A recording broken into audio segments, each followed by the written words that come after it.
हम अगर शामू रखते हैं तो हम पैरट बीक नहीं रखेंगे, हम पैरट बीक रखते हैं तो हम शामू नहीं रखेंगे। इसके बारे में आपका क्या ख्याल है? तो हम अपने कस्टमर को हमेशा ये बात कहते हैं कि सबसे पहले आप अपनी इनिशियल इन्वेस्टमेंट जो है भूल जाए, वो टेक आउट कर लें। कोई बंदा भी कंपटीशन जीतता है, वो होपलैंड की बास्केट में ही आके क्यों गिरता है? हमारी जो हाउस वाइफ्स हैं वो बहुत इंटरेस्टेड होती हैं क्योंकि उन्होंने सारा दिन घर में होना होता है और उनके पास एक बहुत अच्छी एक्टिविटी है कि जिससे वो अर्न भी कर सकती हैं। ये आंखें बंद कर रहा है भाई, 2 चूजे लेके गए थे, एक चूजा नीचे देख रहा है, आप इसको कैसे डील करते हैं? फीड, इंक्यूबेटर, मेडिकेशन और बर्ड की प्राइस के अलावा बाकी सब कुछ फ्री है हमारे कस्टमर्स के लिए। आप ये समझते हैं कि अगले 10 साल तक शामू सस्टेनेबल रहेगा? बहुत बड़ी बात डिस्क्लोज करने जा रहा हूँ और मुझे पता है कि आपके चैनल के बाद मार्केट में थोड़ा सा ना तहलका भी मचेगा। आपने ट्रेंड को सेट किया है या आपने लोगों की डिमांड को मीट किया है? ये स्कीम सबसे अच्छी है कि बेच के पैसे दे देना। अस्सलाम वालेकुम एवरीवन, मेरा नाम साज जियाई है और आप पोल्ट्री अवेयरनेस का पॉडकास्ट सीरीज देख रहे हैं। ये हमारी सीरीज की पहली पॉडकास्ट है और जब भी कोई आदमी कोई काम शुरू करता है तो उसके जहन में अपने दोस्तों का, अपने कार का और जो उसके हल्के के लोग होते हैं उनकी एक प्लेलिस्ट बन जाती है और वो हमेशा उन्हीं से स्टार्ट करता है। मेरे जहन में भी जब हमने इस पॉडकास्ट को स्टार्ट करना था तो पहले नंबर पर जो नाम आया वो नूर कादिर भाई का था और दूसरे नंबर पे जो नाम आया वो होपलैंड फैंसी बर्ड्स का था। जब मैं पोल्ट्री में जब एक इनकलाब आया और जब सोशल मीडिया के ऊपर पोल्ट्री बहुत ज्यादा इन हो गई और हर आदमी ने अपने घरों में सीढ़ियों के नीचे, अपने घर के ऊपर टैंकी के नीचे, जहां जहां किसी को जगह नजर आई उसको वहां पर डॉलर और रियाल और दिनार नजर आने शुरू हुए। और उस वक्त जब हमने दूरबीनें लगाकर देखना शुरू कर दिया, प्रिडिक्ट करना शुरू कर दिया कि अब इस फील्ड का क्या होगा क्या नहीं होगा, तो उस वक्त फिल्टर होते होते जो चंद लोग हमारे सामने आए या जिन पे हमने ट्रस्ट किया या जिन पे रिलाय किया या जिनको हमने ये समझा कि यार इनको ग्रीन कैटेगरी में डाल देना चाहिए, होपलैंड फैंसी बर्ड जो है वो उनमें से एक थे। तो आज हमने इस अवेयरनेस सीरीज की, जिसकी कि अभी बड़ी ज्यादा जरूरत है और वो इसलिए कि सोशल मीडिया इन्फ्लुएंस पे और उठते बैठते हुए ट्रेंड्स में ये चीज़ बड़ी ज़रूरी है कि चीज़ों को डिस्कस किया जाए और पढ़े लिखे लोग और फील्ड के जानू या जानकार लोग उनसे बातचीत बहुत ज़रूरी होती है। तो हमने सोचा कि क्यों ना ये जो पोल्ट्री रेवोल्यूशन आया या फैंसी बर्ड्स रेवोल्यूशन आया पाकिस्तान में, जिन लोगों ने इसके अंदर डाइव इन किया, बहुत ज़्यादा फ़ायदा उठाया, बहुत ज़्यादा लोगों को अपने साथ अटैच किया, उनमें से ही कुछ ऐसे लोगों को अपने पॉडकास्ट पे बुलाया जाए। तो आज I would like to welcome Ahmad Anjum भाई।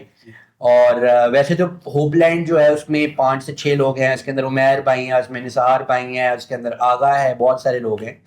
लेकिन आज पॉडकास्ट के लिए हमें अहमद भाई ने टाइम दिया। अहमद भाई वेलकम जी, अस्सलाम वालेकुम आपका, बहुत शुक्रिया पहले तो आपने वक्त निकाला और हमारे पास आए। सर।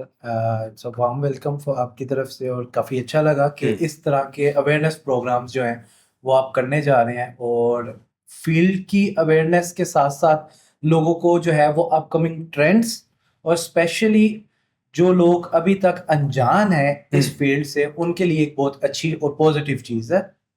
अच्छा उमर, मैंने बिजनेस कम्युनिटी में काफी लोगों को देखा है, 2 तरह के लोग काम कर रहे होते हैं। एक वो लोग जो कि कहते हैं कि यार हमारे पास समझदार ग्राहक आना चाहिए, जिसको पहले से सब कुछ पता हो, जी क्या माल चाहिए, क्या सौदा चाहिए, ये चाहिए मिल जाएगा, ये चाहिए नहीं है।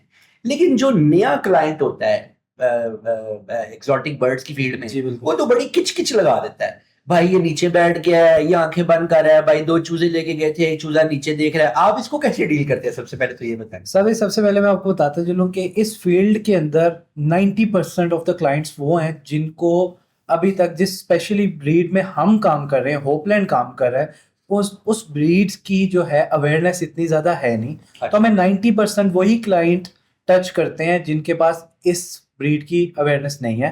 तो हमें रोज़मर्रा जो है इस तरह के क्लाइंट से डील करना पड़ता है। तो उसके लिए हमारा एक प्रॉपर क्राइटेरिया है और उस क्राइटेरिया को हमने जो है अपने एक पास्ट एक्सपीरियंसेस के साथ जो है वो विद टाइम जो है वो हमने बनाया है। और वो ये है कि सबसे पहले आप ब्रीड की अवेयरनेस क्लाइंट को दें, उसके बाद इस ब्रीड का यूजेज क्लाइंट को दें, फिर उसके बाद इस ब्रीड की सस्टेनेबिलिटी क्या है वो क्लाइंट को दें और उसके बाद आप क्लाइंट जो डिमांड कर रहा है वो अंडरस्टैंड करेंगे वो क्या चीज़ें हैं।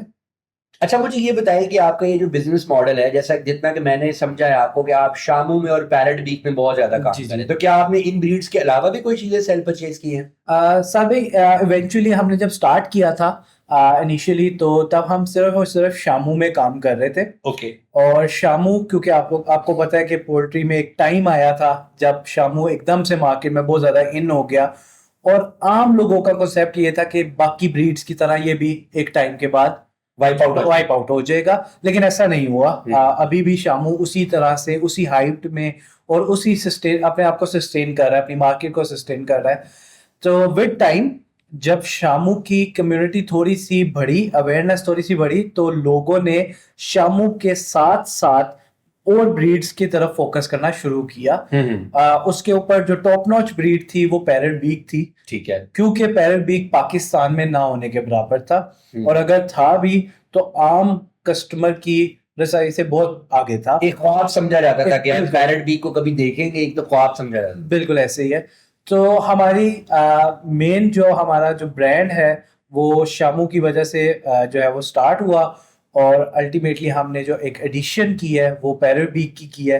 और आगे आने वाले कोई 10 साल तक हमें मजीद किसी ब्रीड को एंटर नहीं करना पड़ेगा, बिकॉज पैरेट बीक जो है अब ये एक बड़ी इंपॉर्टेंट दिखे थे, वो अब मीडिया वाला मैं तो हूं नहीं, लेकिन आपने ये जो एक स्टेटमेंट दिया ना कि आप ये समझते हैं कि अगले 10 साल तक शामू सस्टेनेबल रहेगा, तो अभी इसके ऊपर भी हम बात करेंगे।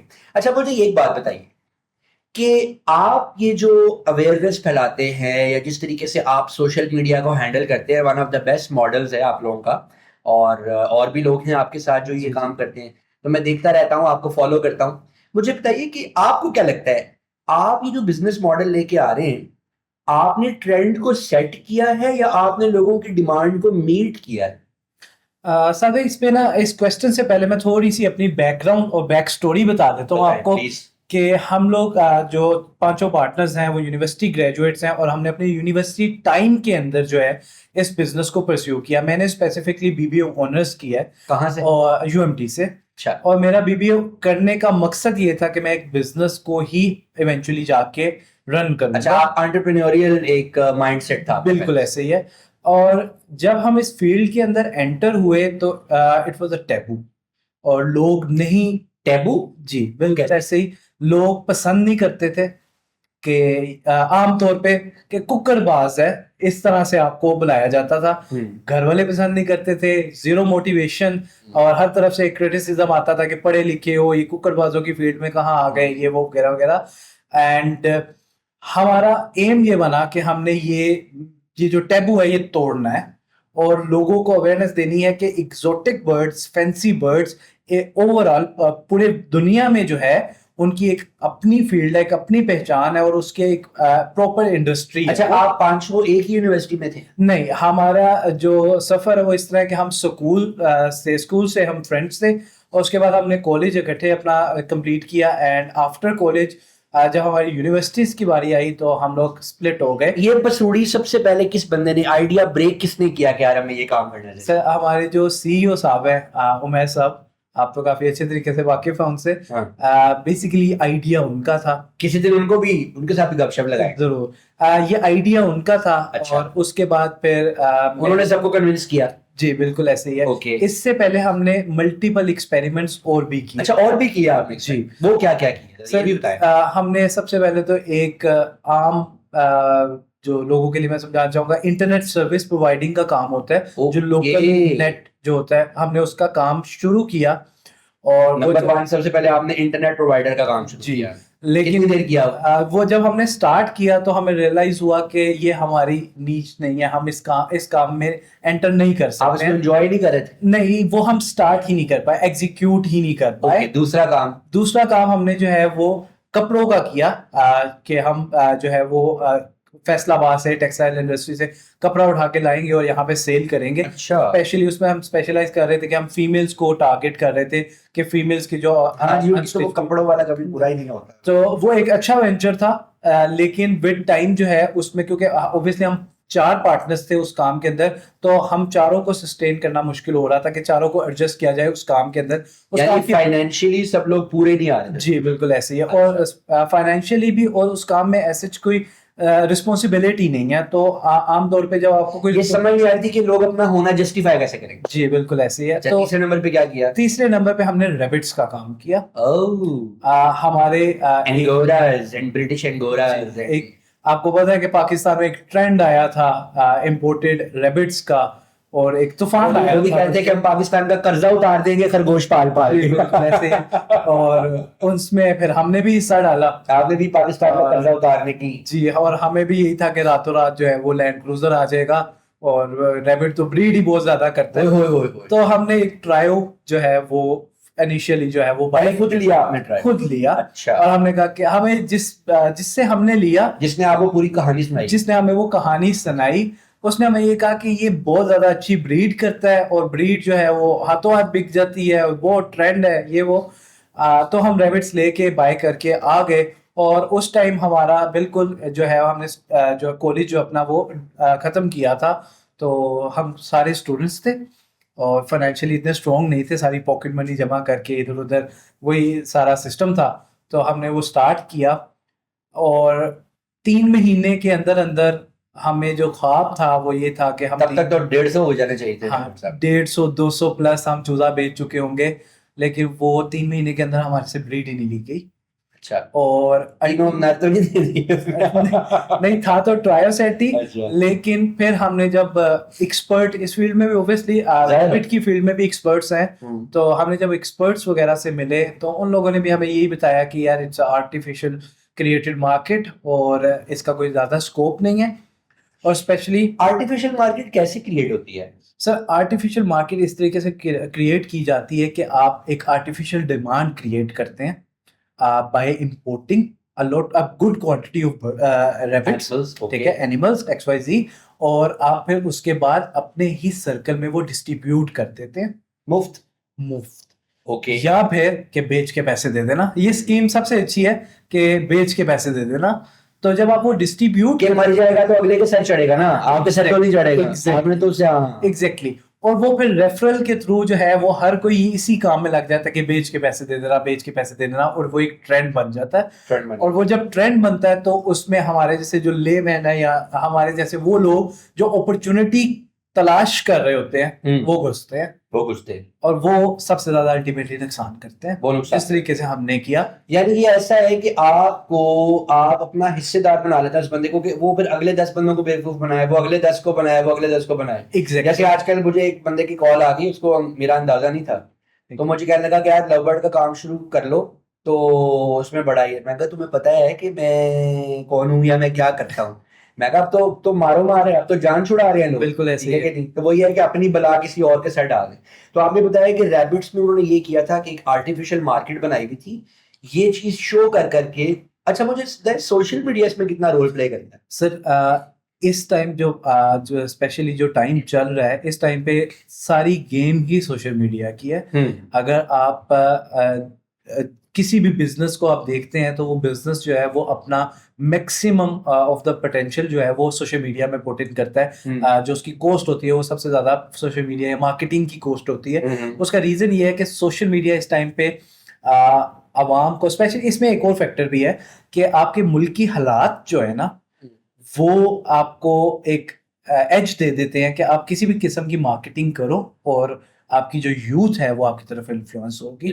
तो वो सोशल मीडिया वो मीडियम बनता है जिसकी वजह से आम लोग जो हैं वो विदाउट एनी R&D आपकी तरफ माइल हो जाते हैं। अच्छा, मुझे ये बताएं कि जब आपके पास जो आपके साथ लोग रिलेटेड है, जी जी, जो आपके क्लाइंट्स हैं या जो आपके समझ लें कि आप जिनको आपने इन्फ्लुएंस करके बिजनेस में लेके आए, उसमें रेशो क्या है? एज ग्रुप, सबसे ज्यादा एज ग्रुप किसका है?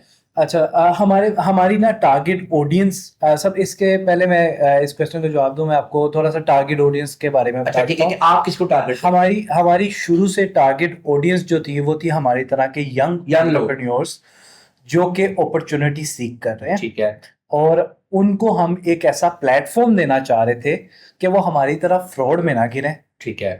बगैर R&D के, बगैर किसी चीज के अभी कूद ना जाए और घर वालों का पैसा ना जाया करें। एक ऐसे प्लेटफॉर्म पे आए जहां पे उनको कंप्लीट विद डॉक्यूमेंट प्रूफ और जो है वो हम दिखाएं कि ये इस बिजनेस में कितने मार्जिन्स हैं, कितना प्रॉफिटेबल है, कितना सस्टेनेबल है, और फिर वो इस काम को करें। हम्म, तो मेन टारगेट ऑडियंस हमारी वो यंग एंटरप्रेन्योर्स थे।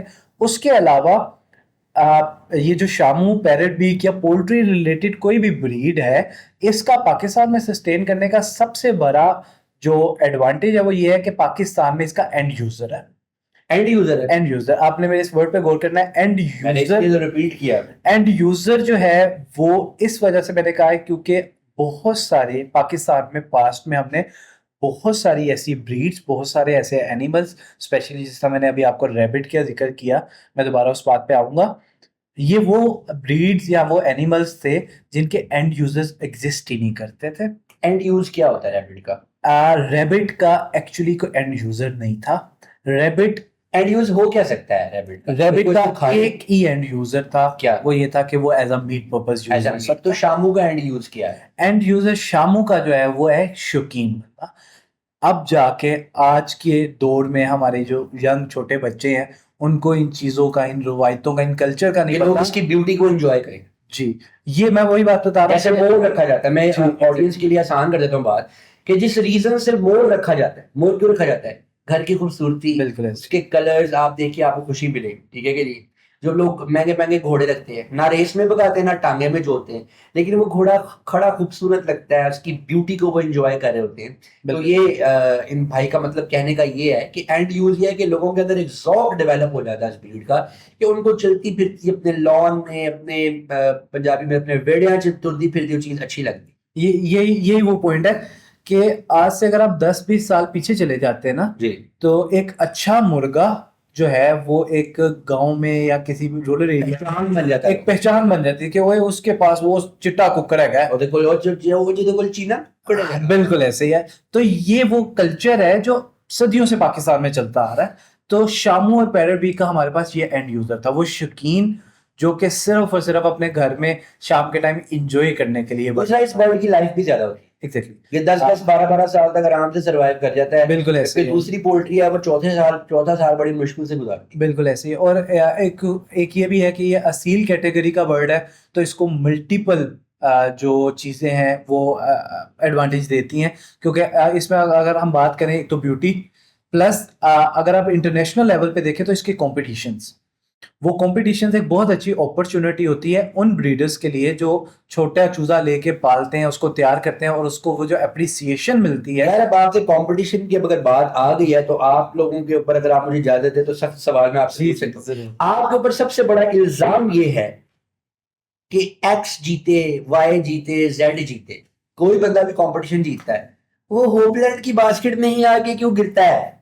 आप क्या काला जादू करते हैं आप लोगों के ऊपर? देखिए सर, इसमें एक सबसे बड़ी बात यह है कि हमारा शुरू से कॉन्सेप्ट ये रहा है कि अगर आपने इस फील्ड में, क्योंकि हम इसको full fledge as a business, मैं सही बताऊं, मैंने कई लोगों ने कहा यार ये घूमने से बच जाते हैं चारों पांचों और पता नहीं क्या फिर पागल कर देते हैं अगले बंदे को, वो कहता है मैंने सारा चूजा इनको ही देना। बिल्कुल ऐसे ही है। क्योंकि मैं आपको सीधे सीधा बात बताता हूँ कि हमारा कोशिश ये होती है कि हम अगर इस फील्ड में, क्योंकि हम इसको as a full fledge business continue कर रहे हैं। अच्छा, it's not your part time thing? No, it's not my part time business. ये हमारा फुल फ्लेज 24/7 आवर्स वाला बिजनेस है, जिसमें हम अपने 24/7 आवर्स की एनर्जीज जो है पुट इन कर रहे हैं। तो हमारी कोशिश ये होती है कि हम, सॉरी ऑडियंस, ये बात इतनी इंपॉर्टेंट इसलिए है, अगर कोई आदमी अपने 24/7 आवर एक बिजनेस को दे रहा है ना, तो ये उसके लिए भी लाइफ एंड डेथ का मामला है। ये उसके लिए ब्रेड एंड बटर तक नहीं रह जाती, ये उसके लिए उसके सर्वाइवल का मसला है। क्योंकि 4-5 यंग नौजवान जिनकी फैमिलीज उन पर डिपेंड कर रही हैं, जिनके ख्वाब हैं, जिनकी एक्सपेक्टेशन है, they have dedicated their youth and they have dedicated most important years of their life in one niche, in one business, and they're investing their all the energies on a specific area in this business, right? जी। तो अब होता ये है कि हम इसको, क्योंकि 24/7 cover कर रहे होते हैं, हमारी टीम्स हैं, सब टीम्स हैं, उसके बाद आगे सब टीम्स हैं, तो हमने इसको एक प्रॉपर ऑर्गेनाइजेशन बना लिया ओपलैंड को अब। तो होता ये है कि जब भी कोई शो विनर या कोई चैंपियन या कोई एग्जीबिशन विनर होता है, वो तलाश में होता है कि मेरी जो एग्जीबिशन में मैं जो विन हुआ हूँ, ठीक है, उसको रिकॉग्नाइज किया जाए, उसको अप्रिशिएट किया जाए। तो होपलैंड एक वो प्लेटफॉर्म बनता है उस बंदे के लिए कि हम आपको जो है वो आपके रिकॉग्नाइजेशन करवाएंगे, प्लस आपको वो प्लेटफॉर्म देंगे जहां पे आपकी ब्रीड सिक्योर हो जाएगी। अच्छा, क्या आप ये कंडीशंस भी लगाते हैं कि यार अगर आप हमारे साथ हो तो सिर्फ हमारे साथ हो, किसी और के साथ नहीं हो, ये है वो है, इस तरह की बातें करते हैं आप? नहीं, हमारी तरफ से जो है वो हमारी तरफ से कंडीशंस नहीं होती हैं। अलबत्ता इसको इस तरीके से ले लेते हैं कि हम जो है वो मार्केट में सबसे अच्छे रेट्स जो हैं वो देते यानी हैं। आप लोगों को अपने साथ अटैच करते हैं अपने गुड कंडक्ट की वजह से। जी अच्छा, बिल्कुल। मुझे ये बताएं अहमद, आपके बिजनेस मॉडल के ऊपर आते हैं। पहले तो मैं चाहूंगा आप क्विकली, क्योंकि हम इसको फिर एक शॉर्ट मीडियम में लेके जाएंगे, ठीक है। आप क्विकली अपनी जो मुख्तलिफ एरियाज ऑफ बिजनेस मॉडल है क्विकली 1 2 3 करके हमारी ऑडियंस को वो बताएं। सर इसमें क्योंकि सबसे वैसे वैसे तो मेरा पॉडकास्ट ज्यादा लेमैन नहीं सुनेंगे, लेकिन जो बड़े बड़े पापी शौकीन है वो सारे सुनेंगे। तो मैं चाहता हूँ कि वो लोग क्या करते हैं, जो पुराने लोग हैं उनका मसला ये है कि वो यंग लोगों की बात ही नहीं सुनते। बिल्कुल वो कहते हैं और फ्रॉड है, खत्म। नहीं, बिल्कुल we need to understand the model, and then we are we enjoy this luxury to criticize someone. तो सबसे पहले तो आप अपना जल्दी से अपना मॉडल बताएं क्या है। सर हमारा बिजनेस मॉडल जो है वो इस तरीके से वर्क करता है कि हमने इनिशियली 2021 में जो है एक शिपमेंट जो है वो शामू की जो है वो पाकिस्तान में मंगवाई थी। मैं एक लेमैन हूं, import मैं आपके पास आता हूं, मैं आपसे कहता हूं मेरे पास 50,000 रुपए है, जी। ठीक है, आप मुझे क्या ऑफर मैं उसी तरफ ही आ रहा हूँ। और मैंने जो है हमने जो है वो अपना मॉडल जो है वो इस तरीके से डिज़ाइन किया कि अगर आपके पास थोड़ी सी फील्ड की अवेयरनेस है, ठीक है, तो हम आपको एक इन्वेस्टमेंट प्लान देते हैं। ठीक है। वो इन्वेस्टमेंट प्लान इस तरीके से वर्क करता है कि आपके पास 5 लाख रुपया है, 50,000 रुपया है, आप हमारे पास लेके आए। ठीक है, हम उस 50,000 के अगेंस्ट आपको कुछ बर्ड्स देंगे, कुछ चूजे देंगे। ठीक है, ठीक है, वो चूजे आपने लेके जाने हैं। उसके अगेंस्ट हम आपको हमारा 24 आवर सर्विस कॉल सेंटर है, वो मेडिकेशन डिपार्टमेंट है, वो सब कुछ आपको फ्री मिलेगा। अच्छा, ठीक है, और आपने उन चूजों को 5 मंथ्स के लिए पालना है। चूजे कितनी एज के देते हैं आप? 1 मंथ। 1 महीने के चूजे मिलेंगे आपको, आपने 5 महीने उनको पालना है। 5 महीने बाद पैसे डबल। 5 महीने बाद हम आपकी जो हमारी इसमें हमारी कुछ कंडीशंस होती हैं। अच्छा, कि हमारे क्राइटेरिया पे चूजा पलाओ। ठीक है, जो क्राइटेरिया क्या होता है? क्राइटेरिया में वो चीजें आ जाती हैं कि बर्ड की हेल्थ। ठीक है, ठीक है, सबसे पहले तो बर्ड हेल्दी एक्टिव होना चाहिए, सबसे पहली चीज। दूसरी चीज ये है कि बर्ड को जो स्पेसिफिक विटामिन्स एंड फीड वगैरह जो स्टैंडर्डाइज चीजें हैं वो हम प्री डिफाइन बताते हैं। अब तो आपने फीड भी बेचनी शुरू कर दी। जी एग्जैक्टली, वो इसी वजह से जो है वो फीड की एंट्रेंस जो है हमारी एक कैटेगरी बनी थी। ठीक है, कि वो जो सारी चीजें हैं वो अप टू द मार्क हो जाएं, ताकि हम जब कल को आपसे चूजा बाय बैक करें तो वो हमारी क्वालिटी का और हमारे स्टैंडर्ड्स का हो। यानी आप कहते हैं कि ओवरऑल बर्ड एक्सीलेंट हेल्थ में होना चाहिए, जी चाहे वो जैसे भी हो। जी एग्जैक्टली। ओके, और फिर हम वो बाय बैक करते हैं। हमारा हर कस्टमर के साथ जो है वो कॉन्ट्रैक्ट डिफरेंट होता है। उसकी रीजन ये है कि हमारा सिर्फ 5 मंथ प्लान नहीं चलता। ठीक है। हमारा 5 month, 6 month, 7 month till breeder, और ब्रीडर के बाद ब्रीडर आप किस एज में कहते हैं ब्रीडर हो? ब्रीडर हमारा जो कस्टमर के लिए हम जो ब्रीडिंग करवाने का रिकमेंडेशन देते हैं वो ये देते हैं कि मेल जो है वो मिनिमम 1 साल का हो। ठीक है, आमतौर पे जो शामू का मेल है वो 7वें 8वें महीने में क्रॉस करने लग जाता है, लेकिन वो अपना स्ट्रक्चर खराब कर जाता है। वो आप लोग में से बेहतर जानते हैं क्योंकि आप फील्ड के काफी मायानाज डॉक्टर हैं, तो आप ज्यादा चीजों को बेहतर जानते हैं। लेकिन जो हमारी स्टैंडर्ड एक वर्जन है उसके हिसाब से तो 1 साल का जो होता है वो ब्रीडर हो जाता है और वो क्रॉस के काबिल हो जाता है। अच्छा, एक बंदे ने 50,000 रुपए के आपसे चूजे ले लिए, जी, फर्ज करते हैं 5 चूजे उसने आपसे ले जी लिए, बिल्कुल, 5 महीने पाल के वो आपके पास वापस ले आए, जी, वो आपके क्राइटेरिया पे पूरे भी उतरते हैं। जी, 50,000 पहले आप उसे कैश लेते हैं, जी, ठीक है, अब वो आपके लाके आपको चूजे वापस कर रहे हैं, अब जी। उसे क्या मिलेगा? उसको 1 लाख रुपया कैशबैक मिलेगा कैशबैक मिलेगा उसी वक्त के बेच के? उसी वक्त, और अच्छा, उसी वक्त एट द स्पॉट मिल जाएगा? At the spot. ओके, और ये यहाँ पर आपको कैशबैक वापस आ गया। जी। अब अगर वो चाहता है किसी नेक्स्ट कैटेगरी में आना, अब इन्फ्लुएंस भी करते हैं कि यार ये लाख रुपए की बजाय तुम हमसे और चूजे ले लो, कुछ ऐसे भी करते हैं? हम अपने कस्टमर को हमेशा ये कहते हैं कि ये फील्ड जो है ना वो बड़ी दर्द देने वाली फील्ड है। हाँ, ठीक है, ऐसा कोई भी आज तक मेरे एक्सपीरियंस में कोई भी ऐसा बंदा नहीं गुजरा जिसने इस फील्ड में नुकसान ना किया हो। हाँ, ठीक है, तो हम लाइफ स्टॉक है, बिल्कुल सांस वाला जानवर है। और तो हम अपने कस्टमर को हमेशा ये बात कहते हैं कि सबसे पहले आप अपनी इनिशियल इन्वेस्टमेंट जो है भूल जाए। वो टेक आउट कर लें। अच्छा, जब भी अपॉर्चुनिटी मिले वो टेक आउट में आपने कहा डिग आउट कर लेगा, ये भूल जाए नहीं, टेक आउट कर लें। अच्छा, अब जो भी कस्टमर हमसे 50,000 के जूते लेके गया 1 लाख ताकि वो रुपया सिक्योर हो जाए पहले, ताकि वो सिक्योर हो जाए अगले 50,000 से कुछ काम। अगले 50,000 से, क्योंकि उसकी इन्वेस्टमेंट टेक आउट होगी तो he has nothing to lose. Make sense, ठीक है, और अब वो उस 50,000 रुपए को विद टाइम जो है वो यूटिलाइज कर और अगर वो यही 5 चूजे आपके पास ब्रीडर बना के वापस लाए। अच्छा, मैं वो इसी बात पे आ रहा था पहले भी कि हमारे प्लान्स जो है ना वो कस्टमर टू कस्टमर इस तरीके से वेरी करते हैं कि कुछ कस्टमर्स होते हैं जो हमें प्री डिफाइन बता देते हैं कि हम 5 मंथ प्लान लेंगे, ठीक 5 महीने बाद आपको चूजा देंगे, पैसे लेंगे और दैट्स इट। खत्म। कुछ हमारे पास ऐसे क्लाइंट्स होते हैं जो कहते हैं कि हम 5 मंथ प्लान भी लेंगे, प्लस अगर हमें जो है वो एक्सपेरिमेंट हमारा बहुत अच्छा रहा और हमें बर्ड की समझ आ गई तो हम इसको ब्रीडर बनाएंगे। ठीक है, तो तब हम उनको ये अपॉर्चुनिटी देते हैं कि आप इसकी ब्रीड हमारे प्लेटफॉर्म पे ला सकते हैं। ब्रीडर आप कितने का लेते हैं अगर ब्रीडर ले जाए? सर इसमें पर मंथ रेट होता है। ठीक है, जिस तरीके से 5 महीने बाद प्राइस डबल हो गई, ठीक है, 1 साल बाद उसका डबल हो गया, तो ये इस तरीके से चलता है। मतलब अच्छा। कि अगर 10,000 का चूजा है, 5 महीने बाद वो 20,000 का हो गया, 10 महीने बाद वो 30,000 का हो गया। 30,000 रुपये का होगा। ठीक है, मुझे ये बताइएगा कि ये तो आपकी बात समझ में आई, पैरेंट वीक में भी ऐसी फॉर्मूला चलता है? जी, लेकिन पैरेट वीक जो है वो बहुत अभी उस Expensive एक्सपेंसिव है, नंबर 1, और उसमें अभी इस लेवल पे काम नहीं हो रहा जिस लेवल पे शामों में काम हो रहा है। पैरेट वीक बहुत ही अभी स्टार्ट में है अपने इस बिजनेस या पाकिस्तान में आए हुए उसको बड़ा कम टाइम हुआ है। ठीक है, तो इन सिंपल वर्ड्स, तो पैरेट वीक पे अभी इस तरीके की अपॉर्चुनिटीज हम लोगों को दे नहीं पा रहे हैं। उसकी वजह ये है कि हमारी इन हाउस ब्रीड की जो डिमांड है ना वो हमसे पूरी नहीं हो पा रही है। अच्छा, ठीक है, यानी कि ग्राहक ज्यादा है, ग्राहक बहुत ज्यादा है, ग्राहक बहुत ज्यादा है और माल बिल्कुल ना होने के बराबर है। ठीक है, तो उसके लिए अभी हम इस स्ट्रेटजी इस मॉडल पे चल रहे हैं कि आप 5, 10, 15, 20 शिपमेंट्स जो हैं वो इंपोर्ट करें और ब्रीडिंग सेटअप्स बनाएं। हम अपना भी ब्रीडिंग सेटअप को है वो एक्सपेंड कर रहे हैं विद टाइम, क्वालिटी बर्ड्स लगा रहे हैं ताकि हम एक अपनी इन हाउस ब्रीड भी करवा सकें, प्लस वो इन्वेस्टर्स जो इस बिजनेस इस फील्ड में प्योरली इन्वेस्टमेंट के पॉइंट ऑफ व्यू से आते हैं, उन इन्वेस्टर्स को हम कन्विंस कर रहे हैं कि आप ब्रीडिंग सेटअप्स लगाएं।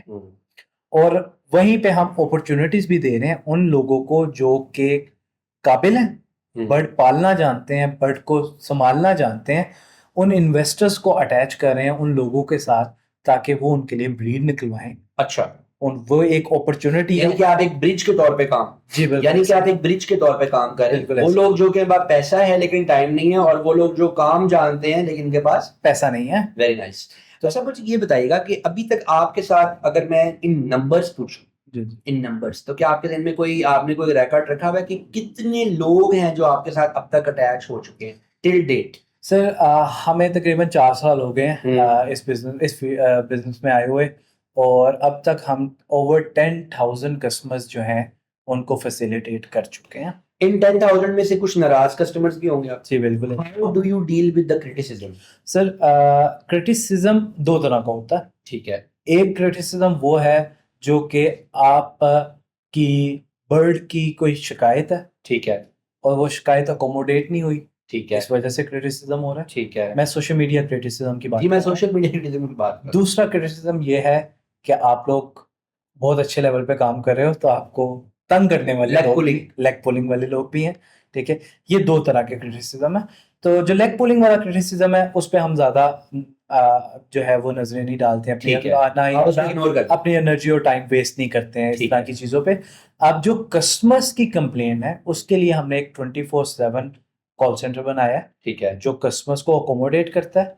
कोई भी complain with in a day जो है वो कमिट करते हैं, हम क्लेम करते हैं कि हम पूरी करेंगे। अच्छा, 5 दोस्त है, 5 मेल्स हैं, बाकी परिंदों में तो हम बड़ा रौला सुनते हैं, लव बर्ड में जनाब वुमन विंग बना दिया, फलाना विंग बना दिया, कभी वो अनाउंस करते हैं इस साल हम सिर्फ खवातीन से तोते खरीदेंगे, इस साल हम सिर्फ फलां से तोते खरीदेंगे, ये करेंगे वो करेंगे। आप जो फीमेल जेंडर है, जो खवातीन इस माशरे का इंपॉर्टेंट हिस्सा है, जी जी, उनको भी आप अकोमोडेट किया? ऐसे भी क्लाइंट्स हैं आपके पास? ये हमारे पास बहुत ज़्यादा क्लाइंट्स हैं। अच्छा। एक्चुअली इस पे बल्कि मैं बात करना भी चाहूँगा, ये एक ऐसा टॉपिक है जिस पे आम तौर पे बात नहीं हो पाती है। ठीक है, ओब्वियसली क्योंकि आप एक मार्केटिंग वाला बिजनेस हो रहा है और आप इस तरह के टॉपिक्स को पॉडकास्ट वगैरह में ही डिस्कस करते हैं। तो हमारे पास फीमेल्स कस्टमर बहुत ज़्यादा है, और अभी तक जो है वो पाकिस्तान में फीमेल्स कस्टमर्स जो हमारे हैं उनको सामने आने में डर लगता। ठीक है, यानी वो आपके साथ परचेजिंग करके वीडियो नहीं बनवाते। जी। ठीक है। और उसके मल्टीपल रीजंस हैं, आपको पता है हमारे कल्चरल रीजंस भी हैं, ठीक है, एक है ट्रेडिशनल रीजंस भी जाहिर हैं। है, जाहिर तो उस वजह से हम भी उस चीज़ है लोग। जी हैं, और बहुत ज़्यादा तादाद में है। ऐसा नहीं है कि 1 2 3 4 फीमेल्स की एंटिसिपेशन है।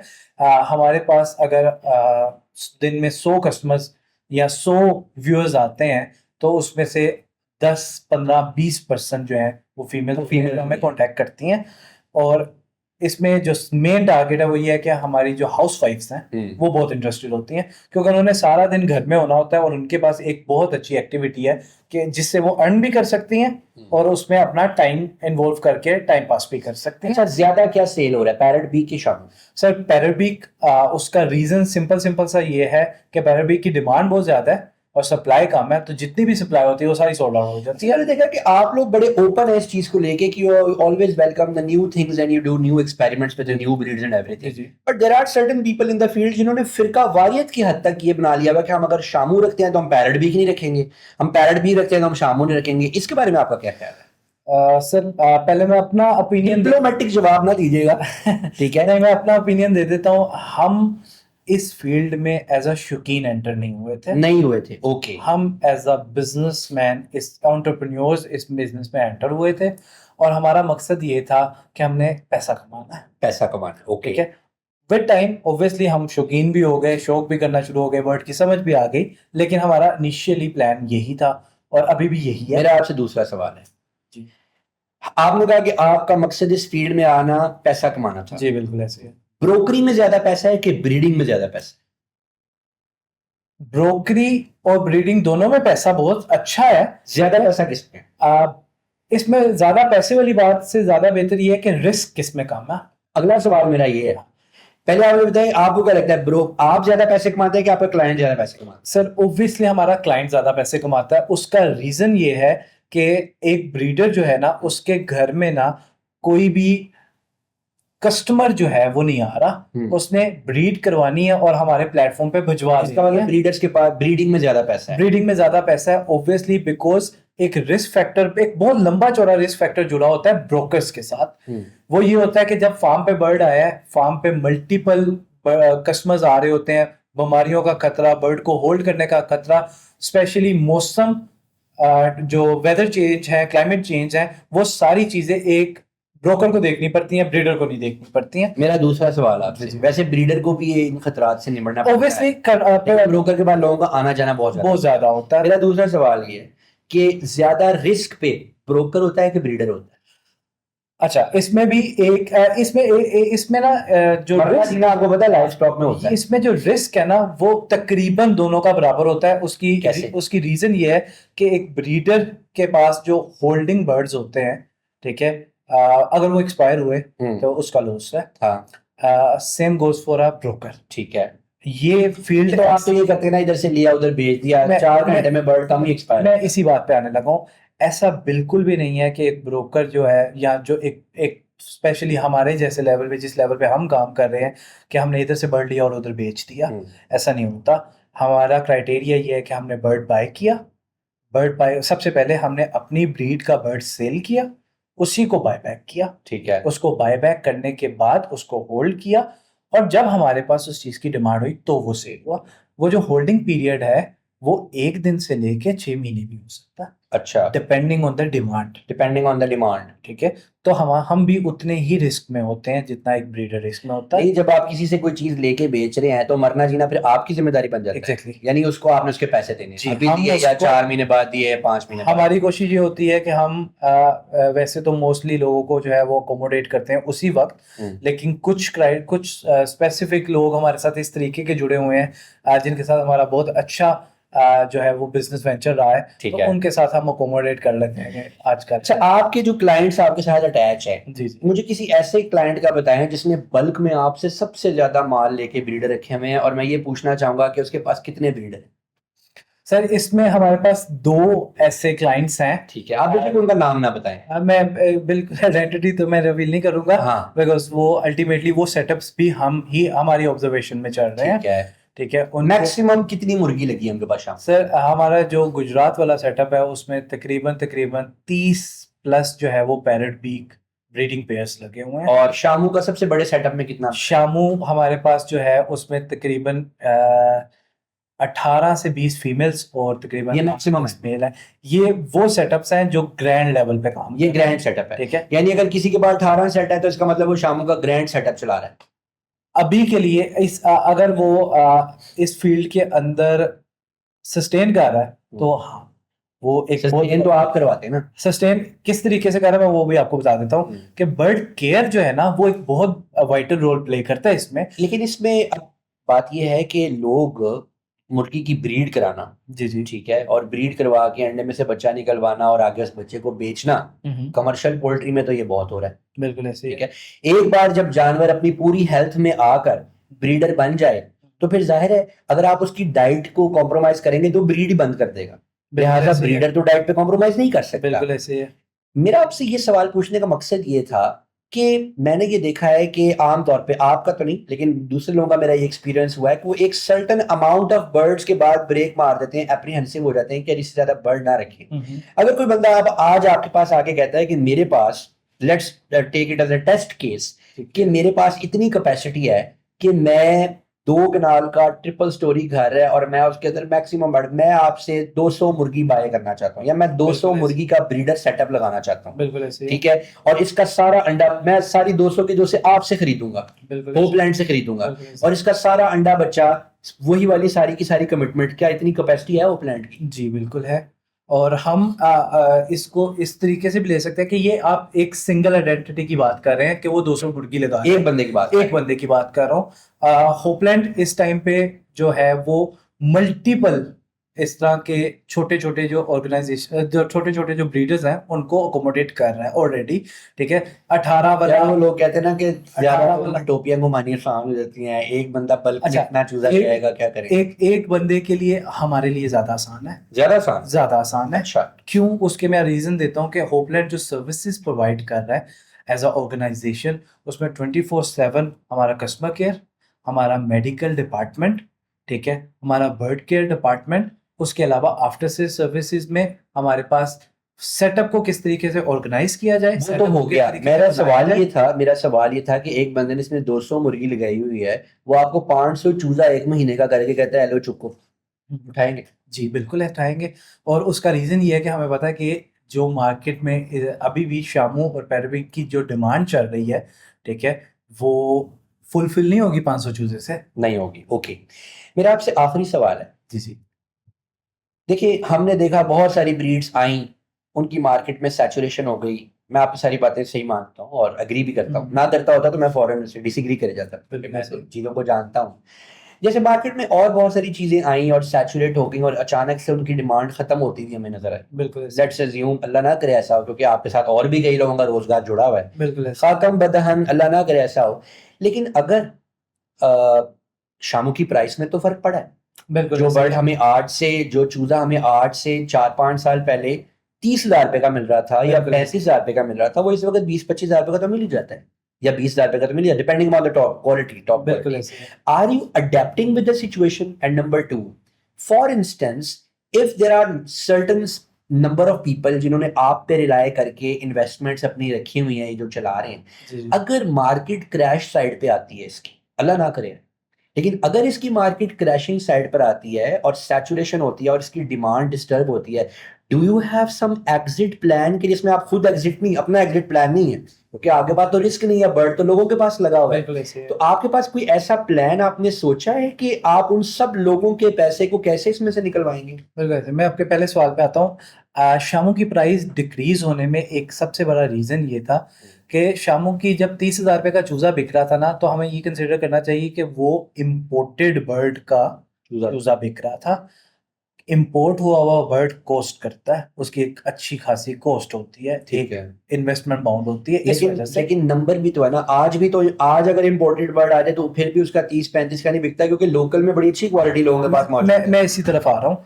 जैसे ही शामू ने अपना एक जो है वो अपनी मार्केट में एक वो नंबर्स पुल इन कर लिए कि लेट्स से 1000 बर्ड या 2000 बर्ड जो है वो मार्केट की डिमांड थी और वो पूरी हो गई, और 2000 बर्ड्स की प्रोडक्शन आ रही है आपको डेली बेसिस पे, ठीक है, मैं पूरी फील्ड की बात कर रहा हूँ, ठीक है, उसके बाद शामू की प्राइस थोड़ी सी नीचे आना शुरू हुई। नीचे आना चाहिए। लेकिन इस लाइफ स्टॉक के बिजनेस में एक सबसे बड़ा फैक्टर ये है कि ये सांस वाला जानवर है, जी, मर जाते हैं। ये मर जाते हैं, और ये अच्छी क्वांटिटी में मरते हैं।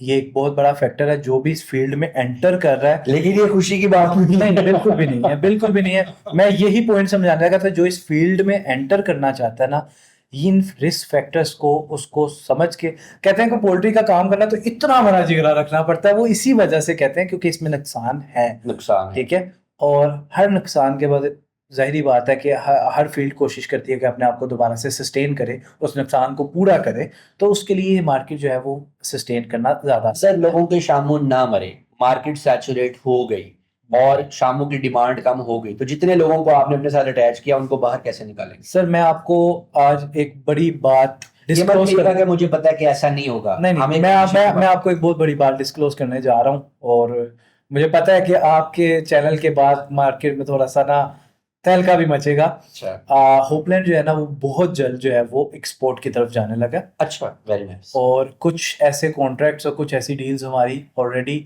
इन प्रोसेस हैं, ठीक है, जिसके बाद जब भी आपके मुल्क में एक्सपोर्ट शुरू हो जाएगी, वेरी नाइस, ठीक है, तो आपका वो जो डिमांड की जो सैचुरेशन हुई थी बर्ड्स की, वो डिस्ट्रीब्यूट होने लग पड़ेगी अदर रीजन्स में। तो कभी भी ये मार्केट हमारे कस्टमर्स के लिए खुशखबरी कह लें, ये बहुत बड़ी हमारे कस्टमर्स नहीं, अच्छी क्वालिटी में काम करने वाले लोगों के लिए ये खुशखबरी for everyone, you are open for everyone. Open for everyone. किसी बंदे ने XYZ से अच्छा बर्ड बाय किया हुआ है, अगर वो आपको सेल करना चाहता है, यू विल बाय इट। हाँ बिल्कुल ऐसे ही है। नस्ल तासुब के उससे दूर होके आप लेते हैं। बिल्कुल ऐसे ही है, और वो ओपन फॉर एवरीवन जो कि क्वालिटी में काम कर रहा है, तो उनके लिए एक ये बहुत बड़ी अपॉर्चुनिटी हो सकती है कि हम जिस कोशिश में लगे हुए हैं, अगर कोई आपका गवर्नमेंट ऑफिशियल देख रहा है तो वो भी हम पे कोई थोड़ी सी मेहरबानी करे, और हमारी जो लीगल मैटर्स है, जो गवर्नमेंट की तरफ से पाबंदियां हैं, उसमें हमें हेल्प आउट करे तो बड़ा आसान हो जाएगा। वैसे तो लोग, बहुत सारे लोग जो हैं वो आवाज उठा रहे हैं फील्ड से कि एक्सपोर्ट को किसी तरीके से आसान किया जाए, ठीक है। तो ये एक्सपोर्ट होने के बाद शामू और पैरट बीक की गेम ही होगी। बाकी सारे बर्ड तो एक्सपोर्ट हो रहे हैं सर शामू, पैरट बीक और पोल्ट्री के बहुत सारे ऐसे बर्ड्स हैं जिन पे रिस्ट्रिक्शन है H9 की वजह से। अच्छा, H9 की वजह से। और कंट्रीज जो है, हम यहाँ से एक्सपोर्ट कर सकते हैं, लेकिन कुछ जो रीजन्स हैं वो इंपोर्ट का जो है वो परमिट नहीं देते हैं, तो वो बर्ड्स एंटर नहीं कर पाते हैं उस कंट्री में। तो अंडे वगैरह जाते हैं, ठीक है, थ्रू हैंड कैरिंग पैकेज वगैरह, वो उस तरीके से चले जाते हैं, लेकिन वो बड़ा छोटे लेवल पे है, और हम बहुत बड़े लेवल पे ये चीज सोच रहे हैं। Okay, very nice. और मेरा आपसे आखिरी सवाल ये है कि why do you think Hopeland is a better choice if someone wants to invest their money, their wealth in this business? Sir इसका मैं बड़े एक आम अंदाज में आपको जवाब दूंगा कि सर हमारी पीछे होपलैंड की जो टीम है ना, उसके पीछे कोठियां और बड़े बड़े लैंडलॉर्ड्स कोई नहीं थे। हम बड़े निचले, बड़े छोटे लेवल से हमने स्टार्ट किया, और आज अल्हम्दुलिल्लाह हम उस तरफ हैं, उस स्टेज पे खड़े हैं कि हम अपने जैसे स्टूडेंट्स को, अपने जैसे उन लोगों को जिन लोगों के पास रिसोर्सेज कम है, उनको एक अच्छा प्लेटफॉर्म दे सकते हैं, एक अच्छी अपॉर्चुनिटी दे सकते हैं, क्योंकि हम उस फेज से गुजर के आए हैं। दूसरी चीज़ ये कि हमारा कस्टमर सर्विस डिपार्टमेंट हमने over the period of 4 year इस तरीके से डेवलप किया है कि वो आपको एक ही प्लेटफॉर्म पे हर चीज़ मिल जाएगी। ठीक है, आप बर्ड लें, ठीक है, आप हमसे फीड लें, आप हमसे मेडिकेशन लें, आप हमसे इंक्यूबेटर लें, ब्रूडर लें, ठीक है, अपने घर में कंप्लीट सेटअप लगाएं। आपको कोई भी प्रॉब्लम आ रहा है, ठीक है, आप हमारे कस्टमर केयर डिपार्टमेंट पे डिस्कशन कर सकते हैं उसकी। अगर आप चाहते हैं कि हम आपका फार्म विजिट करें, हम आपको गाइडलाइन करें, हम वो भी आपको अपॉर्चुनिटी देते हैं, ठीक है। तो हर किस्म की सर्विसेज होपलैंड प्रोवाइड करता है, और ये अपनी तरह की एक वाहिद एक प्लेटफॉर्म है जी बिल्कुल, जो इतनी डाइवर्स सर्विसेज जी बिल्कुल ऐसी है। और इनमें ये जो हमारी तमाम सर्विसेज जो मैंने आपको बताई, ठीक है, फीड, इंक्यूबेटर, मेडिकेशन और बर्ड की प्राइस के अलावा बाकी सब कुछ फ्री है हमारे कस्टमर्स के लिए। Very nice. तो ये एक हमारा प्लस पॉइंट है इस मार्केट के अंदर, और लोग प्रेफर भी होपलैंड को इसीलिए करते हैं। Thank you very much for coming at our podcast and I hope to see you again soon with your other members as well. I am sure कि हमारे कई व्यूअर्स ने मिस किया होगा आगा को, निसार भाई को, उमैर वगैरह को मिस किया होगा, वो अपनी किसी मसरूफियत की वजह से आज नहीं आ सके। और आपने बहुत ही अच्छे तरीके से हमारे क्वेश्चंस का आंसर किया। एंड आई होप कि हमारे बहुत सारे लोग जिनके जहन में गलत फहमियाँ, कोई अबहाम या कोई ऐसी चीजें थी, वो जरूर खुश हुए होंगे। मैं तो बड़ा मुतासिर हूँ आपकी इन सारी बातों से। Thank you thank you very much for coming. बहुत शुक्रिया।